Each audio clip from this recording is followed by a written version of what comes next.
Thanks for joining us on the news at 10 on NTN News 24. We are live in Abuja. I am Chinenye Ngoye. Let's begin with the headlines. Correspondent brings us an update from the Federal High Court on the arraignment of alleged coup plotters. They are the evidence that reform is working. It's a collective effort at subnational, the national, subnational, and the local government. Please do more for the local government. President Tinubu says his administration will continue to partner sub-national governments to ensure Nigeria's dreams are realized.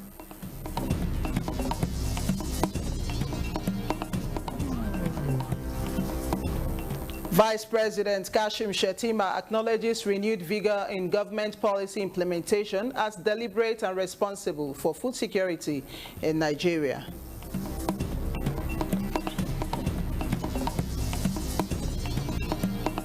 And JAM clarifies that no result yet status affects only underaged candidates.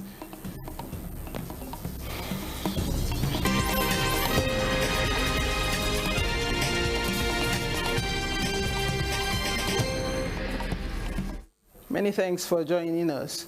All is now set for the arraignment of 6 Nigerians, including a retired Major General, before the Federal High Court sitting in Abuja.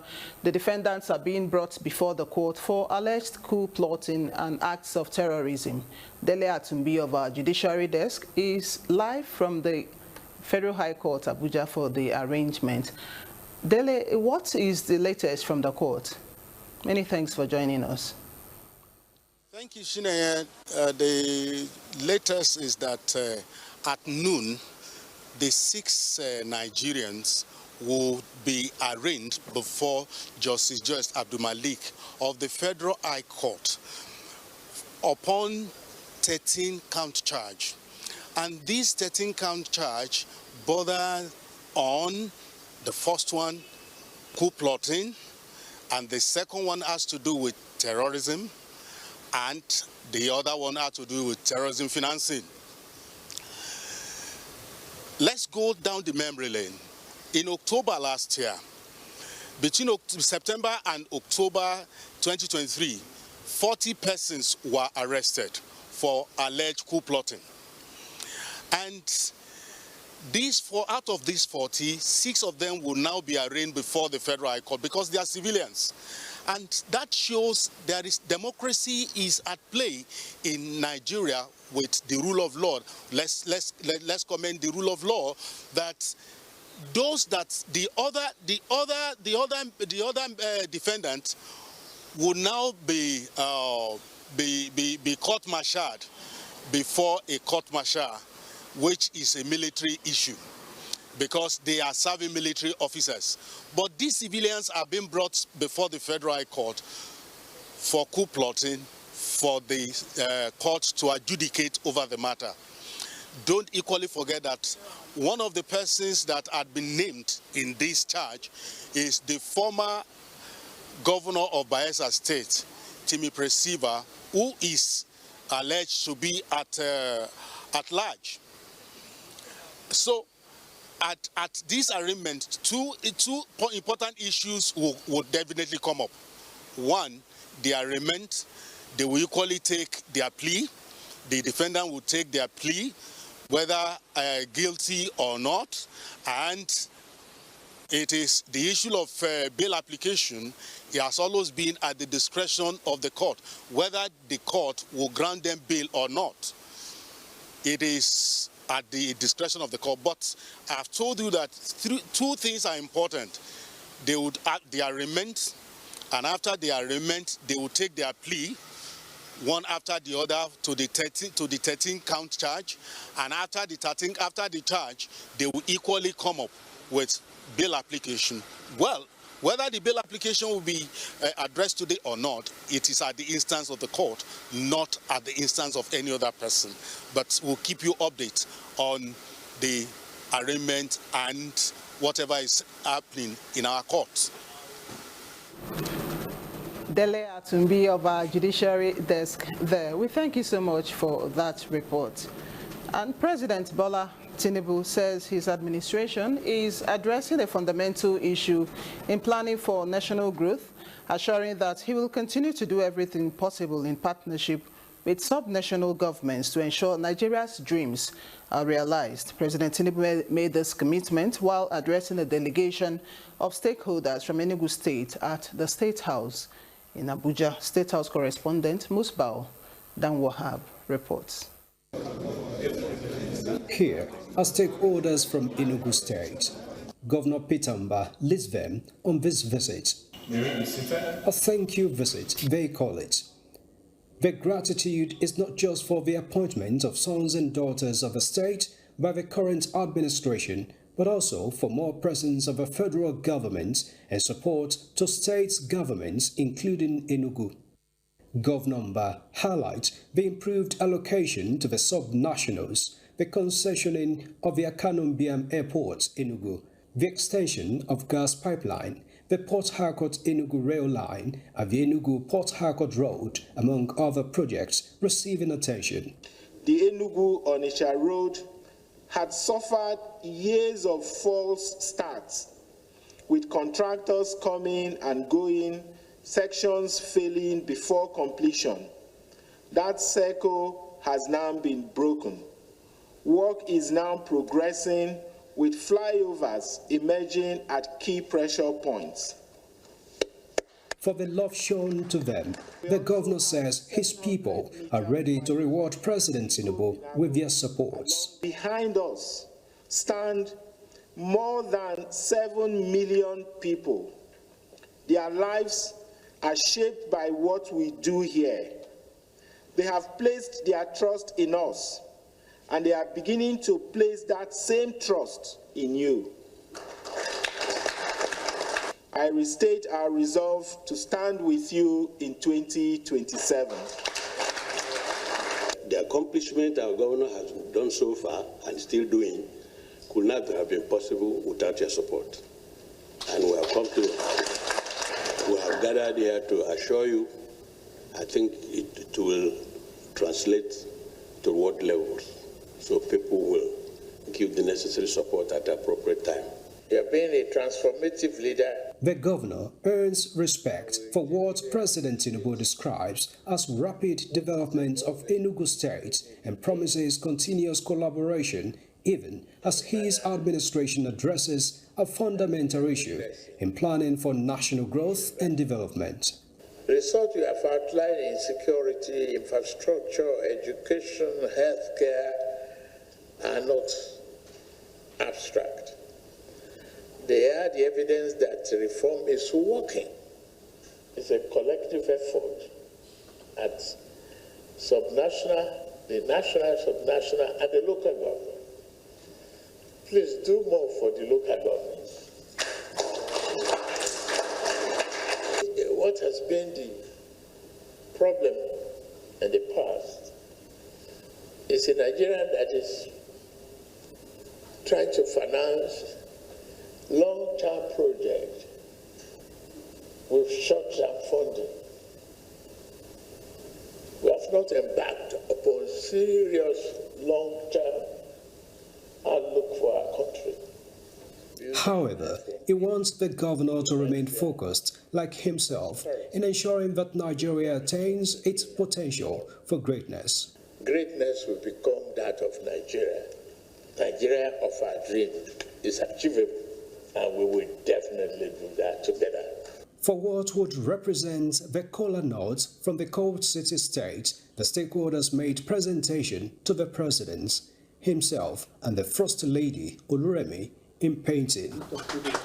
From the State House, Musbah and Wahab, NTA News. President Bola Ahmed Tinubu has approved the minor cabinet reshuffle in the membership of the Federal Executive Council. According to a memo signed by the Secretary to the Government of the Federation, George Akume, 2 cabinet members, Wale Edun and Ahmed Musa Dangiwa, are to leave the cabinet while their replacements have been made. Edun, until the latest development, was the Minister of Finance and Coordinating Minister of the Economy. He has been directed to hand over to Taiwo Oyedele, who is now to take over as Minister of Finance and Coordinating Minister of the Economy. Oyedele was formerly a Minister of State in the ministry. Meanwhile, Dr. Mutakha Rabe Dama has been named as the ministerial nominee and minister-designate for the Housing and Urban Development Ministry. The memo also directed Dangiwa to hand over to the Minister of State in the ministry. The memo stated that all handing over and taking over processes should be completed on or before the close of business on Thursday, 23rd April 2026. Explaining the President's decision, Akume said, and I quote, "These changes are aimed at strengthening cohesion, synergy in governance, as well as achieving more impactful delivery on the economy to Nigerians through the renewed hope agenda." End of quote. He said the President, in approving the cabinet reshuffle, has fully exercised his powers as conferred on him by sections 147 and 148 of the Constitution of the Federal Republic of Nigeria, 1999, as amended. The President thanked the outgoing ministers for their services to the nation while wishing them the best in all their future endeavors. The President, Akume, noted, equally assured all cabinet members that the process of reinvigoration shall be continuous. Policymakers, including Vice President Kashim Shettima, have acknowledged the renewed vigor in policy implementation under the Renewed Hope administration as deliberate and responsible for food security in Nigeria. The 2026 Nigerian Institute of Public Relations, tagged Kada City 2026, was a platform where the power of communication is being harnessed to promote global partnership and showcase Nigeria's potentials. Salihu Abdullahi Gwanara reports. This is the third annual event by NIPR aimed at promoting interprofessional dialogue among members while also demonstrating the spirit of partnership with governments at all levels. We are so good in promoting our challenges and our differences, while others are managing their own carefully, pretending that all is well. We give them the information that they use against us. And this is why NIPR is now getting involved in the aspect of nation building. Nigeria is safe, Kaduna is safe, Nigeria is open for business and tourism can flourish, people can come, conferences can happen. It's not everybody wants to be a farmer, but everyone needs to be fed. Nigeria, you've got all it takes. With the theme, Nigeria's food security from policy paper to policy plates, the imperative of public relations, stakeholders agreed that the steady commitment by the federal government towards policy implementation is a deliberate effort to maximize Nigeria's abundant natural resources and boost agricultural activities. His Excellency, President Bola has placed feeding our nation at the heart of the nation's economic and social agenda. We have taken bold steps to confront this challenge with the seriousness in demand. We declared a state of emergency on food security. We advanced mechanization. We established a 100 billion naira agricultural fund. We scaled off dry seed farming, and we introduced targeted input subsidies. And we strengthened partnership to unlock investment across the agricultural value chain. Through cooperative drinking models spanning all 23 government areas, we have empowered over 500 farmers, essential inputs, including solar powered freezers, feed millers, poultry inputs, and improved production tools. Kaduna State had no Ministry of Information. It had been scrapped by the previous administration. So when we gave the advice to His Excellency the Governor to restore that ministry, he immediately did that. NIPR assured that platforms like these will be sustained to fast-track all-round development in Kaduna. Salihu Abdullahi Gwanara, NTA News. This is the news at 10 on NTA News 24. Many thanks for staying on. Vice President Kashim Shettima says the administration of President Bola Tinubu will continue to provide subnationals with the necessary support to deliver quality infrastructure to improve the lives of the citizens. He was speaking during the inauguration of a new banquet hall in Kaduna designed to host international conferences. Mohammed Umar Ajingi reports. This is the new banquet hall built to host international conferences. It is named after the former governor of Kaduna State, Abba Kyari, who was the mentor to the vice president of Nigeria who are both from Borno State. He is here to unveil the facility named after someone he considered a father. The vice president says this type of infrastructure improves the lives of the citizens, and the administration of President Bola Ahmed Tinubu will continue to support the provision of such kind of infrastructure across the country. Indeed, Kaduna occupies a unique place in the Nigerian Federation, and for that very reason, it deserves infrastructure worthy of its country. This is a state that will be prepared to host the nation and engage the world without the embarrassment of inadequate facilities. It must stand ready for ideas, for commerce, for diplomacy, for culture, and for history. That realization explains why we have kept returning to Kaduna again and again. These projects align with the broader national direction of building systems that work. Under the leadership of President Bola Ahmed Tinubu, the emphasis has been on reforming institutions. Area of 5,000 square meters. The facility is designed to accommodate 1,000 guests in banquet setting and up to 1,300 in theater configuration. This flexibility ensures that Kaduna State is equipped to host engagement. The Minister of Agriculture, whose father was honored, expressed appreciation. Our father left us with something very clear. Clarity about what public life is for. Clarity about what a man owes to those who have placed their trust in him. Clarity about the difference between holding an office and serving him. The stakeholders here said Kaduna State is positioning itself as a destination for international investors and partners, as the delegates of the Nigerian Institute of Public Relations from across the country already gathered in this hall for their event. In Kaduna, I am Muhammad Marajingi, NTN News. In the wake of intensified grassroots mobilization for the 2027 Renewed Hope mandate, the Fulbe Renewed Hope campaign organization has sought the partnership of the federal government to bridge the developmental gap in pastoralist communities. This was during a visit to the Secretary to the Government of the Federation, George Akume, by the Renewed Hope Fulbe campaign organization in Abuja. Shehu Mohammed Dati reports.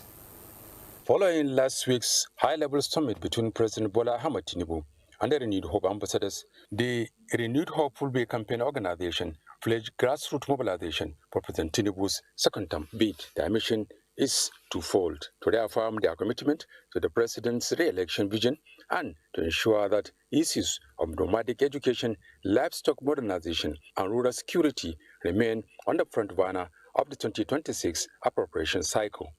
We shall continue to mobilize at the grassroots, working alongside government agencies, traditional rulers, and security forces to promote peace, development, and democratic consolidation. The Secretary to the Government of the Federation emphasized that the Tinubu administration's common vision depends on the active participation of every ethnic and professional group. He welcomed the Renew Hope Fulbe campaign organization's support and assured that the federal government is dismantling the systemic barriers that have hindered pastoralist development. A leader takes decision not on the basis of political expediency.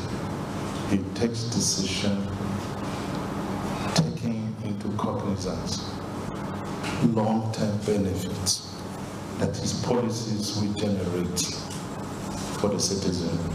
The visit signals a strategic attempt to harmonize diverse interests into a single national narrative ahead of the next electoral cycle. In Abuja, Shehu Muhammad Dati, NTN News. The Nigerian Air Force, through the air component of Operation Hardin Kai, has sustained intense pressure on terrorist elements in the northeast with a precision airstrike on 19 April 2026, eliminating several fighters concealed within the UA axis of the Sambisa forest. A statement by the Director of Public Relations and Information, Air Commodore Ehimene Jedame, indicates that the operation followed credible intelligence corroborated by intelligence, surveillance, and reconnaissance, which confirmed the presence of active terrorist elements within fortified structures and bunkers.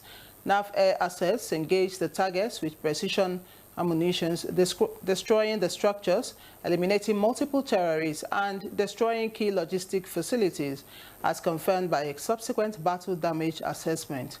The Chief of the Air Staff, Air Marshal Sunday Aneke, while reaffirming the service's resolve, stated that the Nigerian Air Force will sustain relentless intelligence-driven air operations until terrorist elements are completely eliminated, while minimizing civilian harm. Comptroller General of Corrections, Sylvester Nwakuche, wants closer collaboration with the Nigeria Police to address congestion in custodial centers. This comes as the Inspector General of Police, Olatunji Disu, visited the service headquarters in Abuja, a move that is not often seen. Victor Azu reports. It is not the usual direction of engagement. Visits like these have typically gone the other way, from corrections to the police. The message, however, is straightforward. Both institutions rely on each other, and coordination, especially around intelligence and investigations, is key. All these inmates there with you are banks and banks and banks of information. We need to share intelligence. For the Comptroller General of Corrections, Sylvester Nwakuche, a familiar problem comes to the fore: overcrowding in custodial centers, largely made up of awaiting trial inmates. He says closer work with the police, particularly around case review and investigations, can help ease that pressure. I'm also using this opportunity to appeal to you that we also look at case reviews and see how we can expedite action on determination of people who are in custody within our facilities. Because congestion is a problem. The expectation now: better coordination, better information sharing, and fewer people held in custody longer than necessary. In Abuja, Victor Azu, NTA News. The Police Special Tactical Squad has dismantled criminal networks and recovered sophisticated communication gadgets and vehicles in Kaduna State. Francis Form reports that the STS operatives also busted a syndicate and recovered stolen railway materials valued at 400 million naira. Major cases handled by this special tactical team across Kaduna. The first quarter of 2026 has delivered decisive blow against organized crime with coordinated operations across Kaduna, Nasarawa, Taraba, and the Federal Capital Territory, yielding high-profile arrests and critical recoveries. At the center of the crackdown is Kaduna State, where police operatives uncovered and seized advanced walkie-talkie devices used by kidnappers and bandits to intercept and monitor communications, giving them a dangerous tactical edge. In a related operations, 3 notorious armed robbery suspects were arrested on March 16. Investigations revealed that one of the suspects, a dismissed soldier, had been impersonating a serving military officer to evade arrest while coordinating robbery operations. Their arrest led to the recovery of 10 stolen vehicles. Also, 2 suspects were intercepted while transporting vandalized railway tracks and sleepers. The stolen materials are valued at over 400 million naira.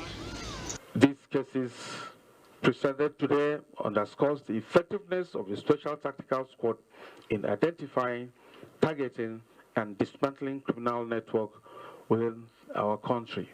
Authorities confirmed that several kidnapping suspects have been taken into custody, with ongoing investigations aimed at rescuing victims and dismantling remaining criminal networks. Francis Form, NTA News. The Economic and Financial Crimes Commission, EFCC, has alerted members of the public on increasing waves of alleged criminal characters parading themselves as officers of the commission in different guises. A statement by the head of media and publicity of the commission, Dele Oyewale, says intelligence available to the commission alleges that several fraudulent means are being employed by criminals to tarnish the reputation of the EFCC. The Commission further alleges that there is a gang of fraudsters now operating around popular eateries or fun spots in major cities with the modus operandi of laying ambush for innocent youths coming out of the eateries and harassing them on unfounded suspicions of being internet fraudsters and dispossessing them of their valuables. These alleged impostors usually portray the identities of authentic EFCC officers by dressing in fake uniforms and moving their victims to locations bearing a fictitious resemblance to an EFCC office. The Commission equally alleges that there is also a gang of criminals harassing innocent motorists on the identities of their number plate, and they wield dangerous weapons to compel their victims to offer them money on trumped-up accusations, while other online impersonators and fraudulent content creators dramatize fake sting operations of the EFCC with evidence of broken doors, windows, and forced entrance into their premises. EFCC wants members of the public to be circumspect in their evaluation of claims by these alleged impostors, as the Commission has its standard operating procedures about all its activities.